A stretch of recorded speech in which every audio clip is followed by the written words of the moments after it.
Lanjutan bab 7. Jadi, sebagaimana saya yakini, yang paling ajaib dari semua insting yang diketahui yaitu insting lebah sarang, yang dapat dijelaskan dengan seleksi alam yang telah mengambil keuntungan dari banyak sekali modifikasi kecil insting yang lebih sederhana. Seleksi alam lambat laun makin sempurna, menggiring lebah membuat bola-bola yang sama pada jarak tertentu satu sama lain dalam suatu lapisan rangkap dan membangun serta menggali lilin sepanjang bidang pemotongan. Sudah barang tentu, lebah-lebah ini tidak lebih tahu bahwa mereka membuat bola-bolanya pada jarak satu sama lain secara tertentu daripada yang diketahuinya tentang beberapa sudut prisma heksagonal dan lempengan-lempengan belah ketupat itu. Daya penggerak proses seleksi alam adalah ekonomi lilin, bahwa sekawanan individu lebah yang membuang paling sedikit madu dalam sekresi lilin akan menjadi yang paling berhasil. Dan setelah ditularkan melalui pewarisan insting ekonomis yang baru diperoleh oleh kelompok-kelompok baru, yang pada gilirannya kemudian memiliki kesempatan terbaik untuk bertahan dalam perjuangan untuk hidup. Tak diragukan banyak naluri yang sulit sekali dijelaskan bila dihadapkan pada teori seleksi alam. Kasus-kasus yang tidak selalu dapat memperlihatkan kepada kita bagaimana suatu insting berawal. Kasus-kasus di mana gradasi-gradasi perantaranya tidak diketahui. Kasus-kasus insting yang begitu tidak berarti, sehingga hampir tidak berdampak pada seleksi alam. Kasus-kasus insting yang hampir identik pada hewan yang sama yang begitu berjauhan dalam skala alam, sehingga kita tidak dapat menjelaskan persamaannya itu sebagai warisan dari nenek moyang yang sama. Dan karenanya kita harus percaya bahwa mereka diperoleh secara independen melalui seleksi alam. Saya di sini tidak akan memasuki beberapa kasus ini, tetapi akan membatasi diri saya pada satu kesulitan khusus yang mulanya tampak bagi saya tak mungkin dapat diatasi dan benar-benar fatal bagi keseluruhan teori saya. Saya telah menyinggung tentang serangga netral atau betina steril dalam komunitas serangga. Sebab serangga netral ini sering sangat berbeda dalam insting dan struktur baik pada jantan maupun betina yang subur. Namun karena steril, mereka tidak dapat mengembangbiakan keturunannya. Topik ini sangat pantas untuk dibicarakan panjang lebar, tetapi di sini saya hanya akan mengambil satu kasus, yaitu tentang semut pekerja atau semut steril. Bagaimana para pekerja telah menjadi steril sulit dijelaskan, tetapi tidak lebih sulit daripada penjelasan tentang modifikasi struktur yang mencolok lainnya. Karena itu dapat diperlihatkan bahwa beberapa serangga dan hewan bersedi lainnya dalam alam kadang-kadang menjadi steril. Dan bila serangga tersebut berwatak sosial serta menguntungkan bagi komunitas sehingga mereka setiap tahun dilahirkan dalam jumlah tertentu dengan kemampuan untuk bekerja tetapi tidak dapat memproduksi keturunan, saya dapat melihat tidak ada kesulitan khusus dalam hal ini karena telah ada pengaruh seleksi alam. Tetapi saya harus mengatakan kesulitan pendahuluan ini. Kesulitan besar terletak pada semut pekerja yang berbeda jauh antara jantan dan betina subur baik dalam struktur maupun dalam bentuk rongga dada atau toraks, dan tidak adanya sayap dan kadang-kadang mata dan pada insting. Sepanjang berkaitan dengan insting itu sendiri, perbedaan paling mencolok dalam hal ini antara pekerja dan betina sempurna akan lebih baik dicontohkan oleh lebah sarang atau hive.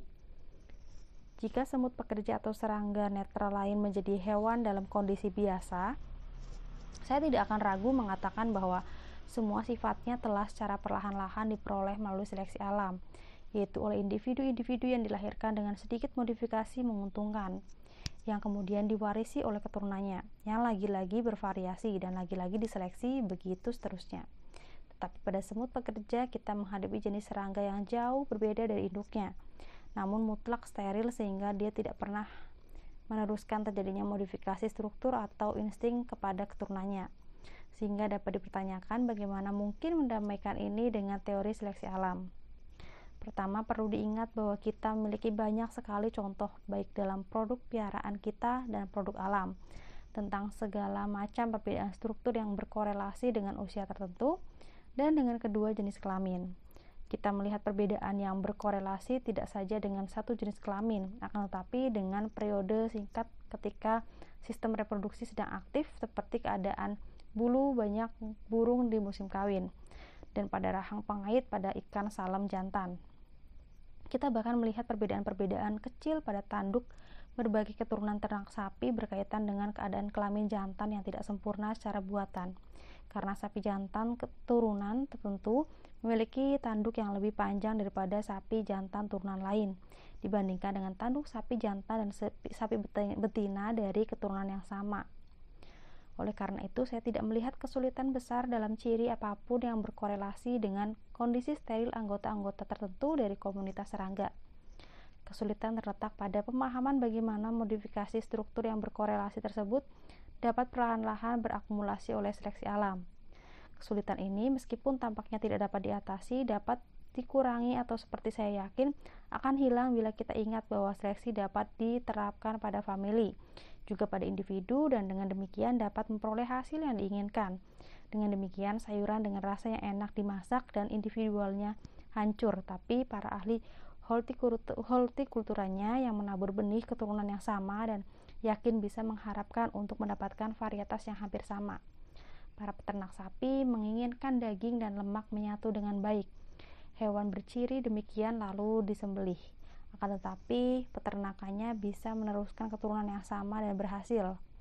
Saya mempunyai keyakinan dalam kekuatan seleksi, bahwa saya tidak meragukan atau turunan sapi yang selalu menghasilkan sapi jantan dengan tanduk amat panjang bisa dibentuk secara hati-hati dengan mengamati individu sapi jantan dan sapi betina yang bila dikawinkan akan menghasilkan sapi jantan dengan tanduk terpanjang.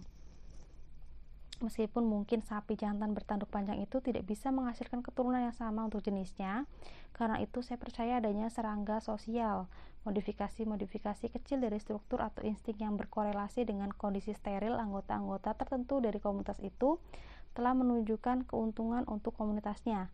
Akibatnya, spesies jantan dan betina dari komunitas yang sama mengembangkan dan menurunkannya kepada keturunan mereka yang subur, merupakan kecenderungan untuk menghasilkan anggota-anggota yang steril dengan modifikasi-modifikasi yang sama. Dan saya yakin bahwa proses ini harus diulang sehingga jumlah perbedaan besar antara betina subur dan betina steril dari spesies yang sama itu telah dihasilkan, seperti yang telah kita lihat pada banyak serangga yang memiliki peran sosial. Tetapi kita belum menyentuh puncak kesulitannya, yaitu fakta bahwa yang netral dari beberapa semut berbeda tidak saja dari betina dan jantan yang subur, namun juga antara yang satu sama yang lain, kadang malah sampai suatu derajat yang hampir tidak dapat dipercaya, dan dengan demikian dibagi dalam 2 atau bahkan 3 kasta. Lebih jauh lagi, kasta-kasta ini tidak saling memasuki, tetapi memiliki sifat khususnya sendiri yang berbeda dari satu sama lain, seperti pada 2 spesies dari genus yang sama, atau bahkan sebagai 2 genus dari famili yang sama. Jadi pada Exiton terdapat pekerja dan tentara netral dengan rahang dan insting yang sangat berbeda. Pada Cryptocerus, pekerja dari satu kasta saja yang membawa sejenis perisai yang indah di atas kepala mereka yang menggunakannya belum diketahui. Pada Myorinicocytus, Meksiko, pekerja suatu kasta tidak pernah meninggalkan sarang. Mereka diberi makan oleh pekerja kasta lain, dan mereka memiliki perut sangat besar yang mengeluarkan semacam madu, menyediakan tempat untuk kotoran yang dikeluarkan oleh kutu daun atau sapi peliharaan, begitu mereka disebut, yang dijaga dan dikurung oleh semut-semut Eropa kita. Memang orang akan menyangka bahwa saya memiliki keyakinan berlebihan akan prinsip seleksi alam jika saya tidak mengakui bahwa fakta yang ajaib dan sudah mantap tersebut bersama-sama memusnahkan teori saya. Dalam kasus yang lebih sederhana tentang serangga netral yang semuanya dari satu kasta atau dari jenis yang sama, yang saya yakin memungkinkan telah dianggap berbeda dari jantan dan betina yang subur melalui seleksi alam. Maka dalam hal ini kita dapat menyimpulkan dari analogi variasi-variasi biasa bahwa modifikasi terus-menerus kecil-kecil dan menguntungkan tidak semata-mata timbul semua serangga netral di sarang yang sama, akan tetapi pada beberapa saja, dan bahwa dengan seleksi yang panjang dan berkelanjutan pada induk yang subur yang menghasilkan serangga netral yang pada memiliki ciri yang dikehendaki. Menurut pandangan ini, kita terkadang dapat menemukan serangga netral dari spesies yang sama di sarang yang sama, yang menampilkan gradasi-gradasi struktur yang akan kita temukan bahkan sering. Mengingat sangat sedikit serangga netral di Eropa telah diperiksa dengan teliti, Mr. F. Smith telah memperlihatkan bahwa betapa serangga netral dari beberapa semut Inggris sangat berbeda satu sama lain dalam ukuran dan kadang-kadang dalam warna, dan bahwa bentuk-bentuk ekstrim kadang-kadang dapat dikaitkan bersama dengan individu-individu yang diambil dari sarang yang sama. Saya sendiri telah membandingkan gradasi-gradasi dari dasi sempurna jenis ini. Sering terjadi bahwa pekerja berukuran lebih besar atau lebih kecil adalah yang paling banyak jumlahnya, sedangkan yang ukuran menengah berjumlah sangat sedikit. Formica flava memiliki pekerja lebih besar dan lebih kecil, dengan beberapa bentuk berukuran menengah, dan pada spesies ini, sebagaimana yang diamati Mr. F. Smith, pekerja yang lebih besar memiliki mata sederhana atau ocelli yang meskipun kecil dapat mudah dibedakan, sedangkan pekerja lebih kecil memiliki ocelli yang tak berkembang atau rudimenter. Setelah dengan hati-hati membedah beberapa spesies pekerja ini, saya dapat memastikan bahwa mata pada pekerja lebih kecil jauh lebih rudimenter daripada yang dapat diterangkan, hanya karena ukurannya secara proporsional lebih kecil, dan saya yakin sepenuhnya, meskipun saya tidak berani menyatakan secara positif bahwa pekerja ukuran menengah memiliki ocelli dalam kondisi benar-benar menengah, sehingga di sini kita memiliki dua tubuh pekerja steril di sarang yang sama, yang berbeda tidak saja dalam ukuran akan tetapi dalam organ penglihatan mereka, namun berkaitan dalam beberapa anggota dalam kondisi menengah. Saya dapat menyimpang dari pokok diskusi dengan menambahkan bahwa bila pekerja yang lebih kecil adalah yang paling berguna bagi komunitas, dan yang jantan yang betina terus diseleksi, siapa penghasil makin banyak pekerja lebih kecil, sehingga semua pekerja dalam kondisi ini, maka kita akan memiliki spesies semut dengan kelompok semut netralnya dalam kondisi hampir sama dengan kondisi Myrmica, karena pekerja Myrmica bahkan tidak memiliki ocelli yang rudimenter, meskipun semut jantan dan betina kelompok ini memiliki ocelli yang berkembang dengan baik. Saya akan memberi satu kasus lain. Begitu yakinnya saya untuk dapat menemukan gradasi struktur-struktur penting antara beberapa kasta netral yang berbeda pada spesies yang sama, sehingga saya senang menerima tawaran Mr. F. Smith berupa banyak spesies dari sarang yang sama dari semut atau anoma Afrika Barat. Pembaca barangkali akan mengapresiasi jumlah perbedaan para pekerja ini, karena pemberian saya bukan pengukuran nyata, akan tetapi gambaran teliti yang tepat. Perbedaannya adalah sama seperti bila kita melihat sejumlah pekerja membangun rumah, yang kebanyakan rumah itu setinggi 5 kaki 4 inci, dan sebagian lagi setinggi 16 kaki.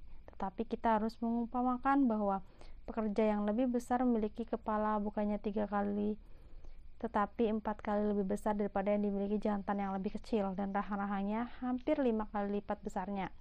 Lebih jauh lagi, rahang semut-semut pekerja tersebut sangat aneh perbedaan bentuknya dan jumlah giginya. Tetapi fakta paling penting bagi kita adalah bahwa meskipun para pekerja dapat dikelompokkan dalam kasta-kasta yang berbeda ukuran, namun mereka sering bergradasi satu sama lain tanpa sadar, sebagaimana struktur rahang mereka yang sangat berbeda.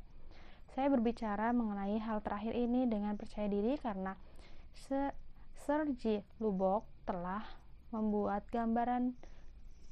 gambar-gambar dengan kamera lucida buat saya dari rahang-rahang tersebut, yang saya bedah dari semut-semut pekerja yang ukurannya bermacam-macam itu.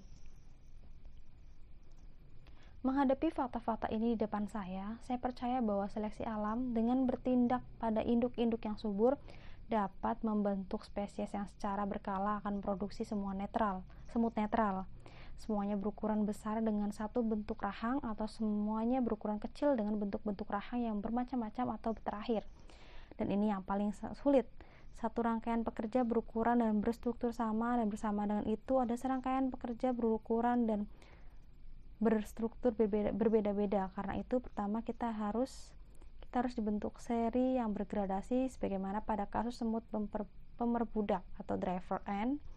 Lalu bentuk-bentuk ekstrim yang telah dihasilkan dalam jumlah yang makin lama makin besar melalui ketahanan hidup pasangan yang menurunkannya sampai tidak ada lagi struktur pertengahan yang dihasilkan. Jadi seperti yang saya yakini, fakta mengagumkan tentang dua kasta pekerja steril yang sangat jauh berbeda hidup bersama dalam sarang yang sama. Keduanya sangat berlainan dan juga dari induk yang melahirkannya. Kita dapat melihat betapa berguna produksi mereka bagi komunitas sosial serangga. Berdasarkan prinsip yang juga sama bahwa pembagian kerja yang berguna bagi manusia beradab. Namun semut bekerja dengan insting yang diwarisi dan dengan alat atau senjata yang diwarisi, dan tidak dengan ilmu yang diperolehnya dan alat-alat piranti hasil ciptaannya. Sebuah divisi kerja dapat dipengaruhi dengan semua itu hanya oleh pekerja yang steril. Karena mereka steril, maka mereka dapat berbaur, dan insting dan struktur mereka juga bisa bercampur. Dan alam, seperti yang saya yakini, telah mempengaruhi divisi kerja yang mengagumkan dalam komunitas semut ini lewat seleksi alam. Tapi saya harus mengakui bahwa dengan semua keyakinan saya pada prinsip ini, saya seharusnya tidak pernah mengantisipasi bahwa seleksi alam dapat begitu efisien berlaku pada tingkat setinggi itu. Karena kasus serangga-serangga netral itu tidak meyakinkan saya terhadap fakta ini. Karena itu saya telah mendiskusikan kasus ini sampai agak panjang, tapi saya sama sekali belum cukup untuk memperlihatkan daya kemampuan seleksi alam. Dan juga karena hal ini merupakan kesulitan paling serius yang dihadapi teori saya. Kasus ini pun sangat menarik, sebagaimana terbukti pada hewan dan pada juga tanaman bahwa sejumlah modifikasi pada struktur dapat dipengaruhi oleh akumulasi banyak variasi kecil-kecil yang spontan yang dengan berbagai cara menguntungkan tanpa memperhitungkan latihan atau kebiasaan. Tanpa latihan atau kebiasaan atau kemauan, anggota yang steril dari komunitas sepenuhnya dapat mempengaruhi struktur atau insting dari anggota yang subur, yang mereka sendiri meninggalkan keturunan. Saya heran bahwa tidak ada seorang pun yang mengembangkan kasus serangga netral yang mencolok ini melawan doktrin Lamarck yang terkenal itu. Ringkasan, saya telah mencoba dengan singkat dalam bab ini untuk melihatkan bahwa kualitas mental hewan peliharaan kita bervariasi dan bahwa variasi-variasi itu diwarisi. Lebih singkat lagi, saya telah mencoba memperlihatkan bahwa insting-insting tipis saja variasinya di alam. Tidak seorang pun akan mendebat bahwa insting itu memang paling penting bagi setiap hewan. Oleh karena itu, saya tidak melihat ada kesulitan di bawah perubahan kondisi kehidupan dalam seleksi alam untuk mengakumulasi sampai seluas apapun. Modifikasi-modifikasi kecil insting yang dirasa bermanfaat dalam beberapa kasus kebiasaan atau penggunaan atau ketiadaan penggunaan mungkin ikut berperan. Saya tidak berpura-pura bahwa fakta-fakta yang diberikan dalam bab ini memperkuat dalam bobot yang besar untuk teori saya, tapi tidak ada kasus kesulitan sepanjang pertimbangan terbaik saya yang sanggup menghapuskannya. Sebaliknya, fakta bahwa insting tidak selalu mutlak sempurna dan dapat saja keliru, bahwa tidak ada insting yang dihasilkan untuk kebaikan hewan lain meskipun hewan itu dapat saja menarik keuntungan dari insting hewan lain, bahwa hukum dalam sejarah alam natura non facit saltum dapat diterapkan terhadap insting, seperti juga terhadap struktur tubuh, dan jelas dapat diterangkan menurut pandangan terdahulu, tetapi tidak dapat diterangkan dengan cara lain. Kesemuanya cenderung membenarkan teori seleksi alam.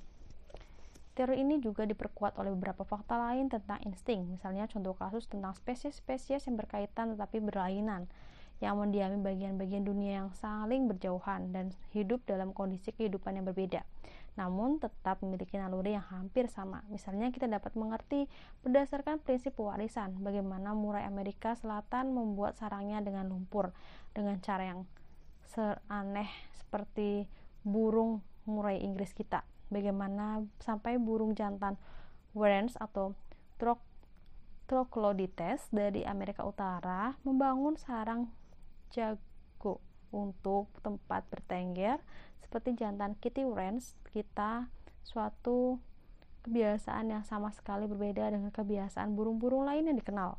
Akhirnya akan merupakan deduksi yang tidak logis, tapi menurut imajinasi saya adalah jauh lebih memuaskan untuk melihat insting tersebut sebagaimana terkukur muda mendepak keluarga saudara-saudara angkatnya. Semut memperbudak semut lain. Larva Inseminide makan dalam tubuh hidup ulat sutra, tidak seperti insting khusus yang diberikan atau diciptakan, tetapi sebagai akibat kecil satu hukum umum yang membawa kemajuan semua makhluk organik, yaitu memperbanyak, membiarkan yang paling kuat hidup dan yang paling lemah mati.